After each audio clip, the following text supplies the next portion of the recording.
We're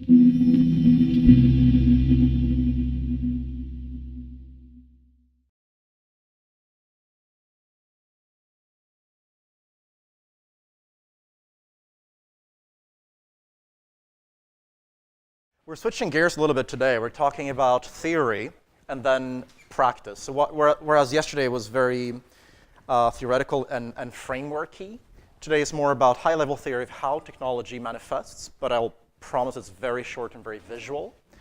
And then we'll talk about the practicalities of the issues that you guys have been raising with me sort of in the hallways, because I'm realizing there are a lot of practical questions to be made around the issues that you're developing. So we'll try focusing on that in a sort of semi-open way. That's the idea. We'll see how that works out. So today the focus is a little bit about how technology evolves and how it comes together. And the best way to describe this concept is by looking at, for example, YouTube, which is a technology company that everyone is familiar with, everyone's seen, everyone's used, and everyone knows how much of a change they've brought upon entire industries. What makes YouTube interesting is that they're a technology company that does not control the technologies on which they depend. So back in 2005, when they launched, they were not the first streaming video service, nor were they the best. But they succeeded because their timing was impeccable. Whether on purpose or not, that's beside the point. The point is they're big. But if it wasn't for, say, the flip video cameras back then, which were like $200, and you hooked up the camera to your USB port, downloaded the videos, uploaded them to YouTube, if it wasn't for those cameras, YouTube could never have existed. Just like Real Player, which came a few years before that, before the bandwidth was right and the equipment wasn't out, failed to launch. So the cameras, the fact that you have internet users around the world that are going online with faster and faster connections. And finally, things like cheap storage. If it wasn't for cheap storage, if it wasn't for internet users, if it wasn't for bandwidth, et cetera, YouTube could never have existed. Does that mean Hitachi is somehow responsible for YouTube's success? Not really, but they're profoundly interconnected. It's very hard to develop one without the others. And we'll try analyzing that structure, what leads to technological advancements through two different lights today. Naturally, had there not been for tons of cat videos, there would be no YouTube either. But that's not technologically. That's not a technological imperative yet. I usually just leave this on loop for the rest of the evening. Today we're looking at 100 hours of video being uploaded every minute. That's about 7,000 times real time. That's a lot. It's about 100, the official number is about 100 hours of content for every minute, which means roughly 4 days of content uploaded, not watched. If you start looking at the numbers that are watched, it's just staggering. It doesn't fit in any conceived category or parameter for what video consumption is like. I mean, this blows all the TV networks out of the water. Like YouTube receives more content per day than all the TV networks combined produce an hour, a year or something. The numbers are staggering. I don't have that off the top of my head, but somebody could do the math. I mean, the proportions are not even close.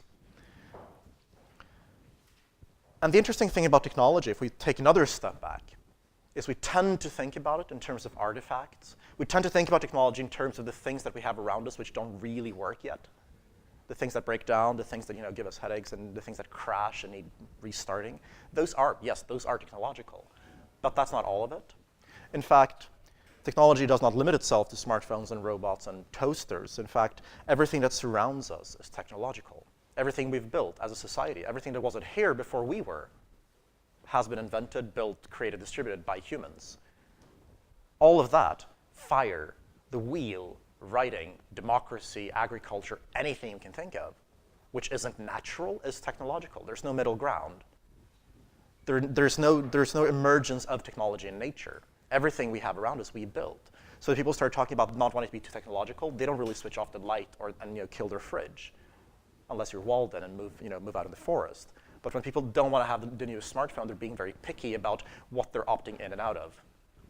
See, the fact is, everything that surrounds us, the fact that we can all fly in and convene here in Amsterdam on a whim is because of technology. If it wasn't for the cheap flights, this course would never exist. So the things are profoundly interconnected. You can't just opt out of a couple of divergent pathways in technology saying, I don't want a smartphone, or something something akin to that, while opting in with the rest. Of course, we can define ourselves through the technologies that we do not opt to use, but it's a very reductive philosophy.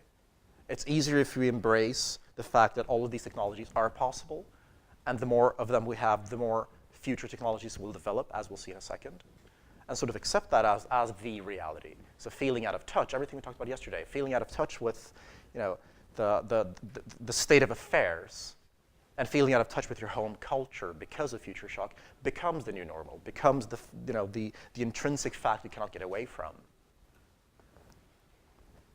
Kevin Kelly, founder of Wired, and patron saint of my company, says that everything useful that we make is technology.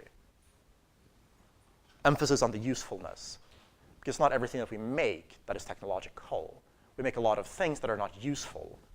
Art is not a technology, because it has no intrinsic use. And that definition is broad, but it starts pinpointing a little bit of the thinking we want to sort of wrap our heads around today. The other crucial thing about timing is, of course, you have to, in order to really succeed, you have to know where your dart is going to land while you throw your technology forward in time.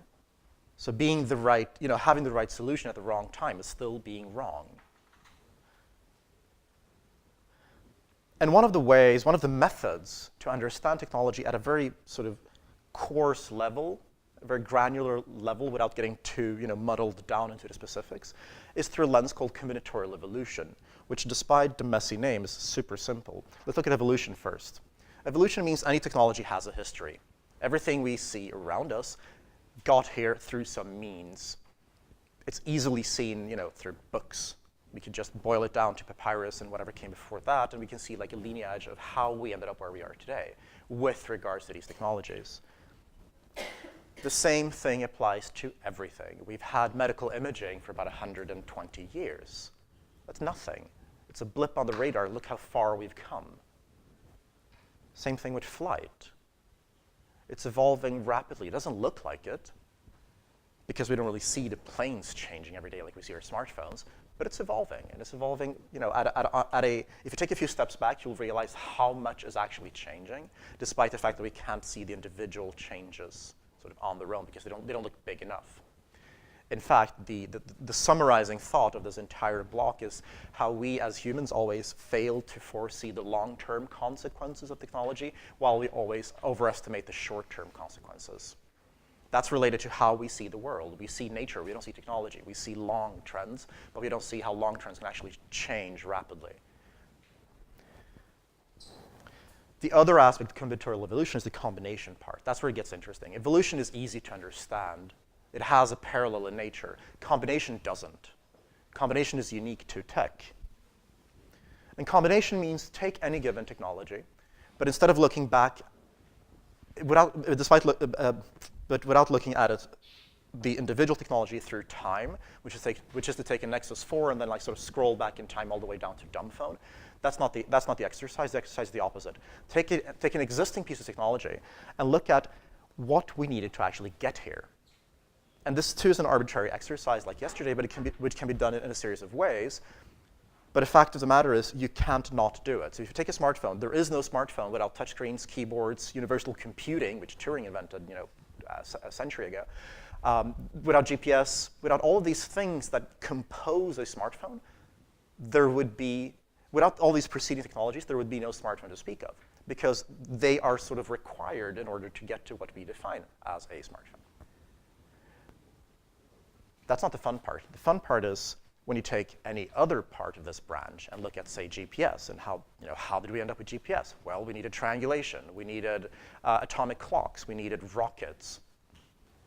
We needed compasses. We needed all of these preceding bits, which happened previously in time, centuries ago. A couple of technologies that were developed in garages, others that were developed by DARPA. It doesn't matter. It's how they come together. It's what you make of these building blocks that is interesting. And it's surprisingly easy, because once you start seeing technology as a combination of these bits and pieces, of these Lego bricks, if you will, then you can understand that it's remarkably simple putting them together. And you could do this exercise forever. We could take the rocket, we could take a the space shuttle and dismember it into its 100 constituent parts. How did we get there? 100, no, tens of thousands of constituent technologies, how we got there. But that's not the exercise. The exercise is understanding how these bits and pieces come together. So take a step back. Let's look at the satellite again. So we needed the satellite to end up with the smartphone. But there are two ways of going about inventing a satellite network, like DARPA did with GPS in the 50s or 60s. One of them is looking at the end result. So here we stand today in 2013, and we look ahead, and we have a vision of, I need this technology. I want this technology. I want to build the next thing. When you do that, when you have that vision, you don't really care about how you get there. Everything else becomes a question mark. It becomes a path. It becomes steps on your path, but the steps themselves don't matter because you know where you're going. And the way we've structured things here, we're calling this backcasting. That's part of the exercise. It's deductive thinking.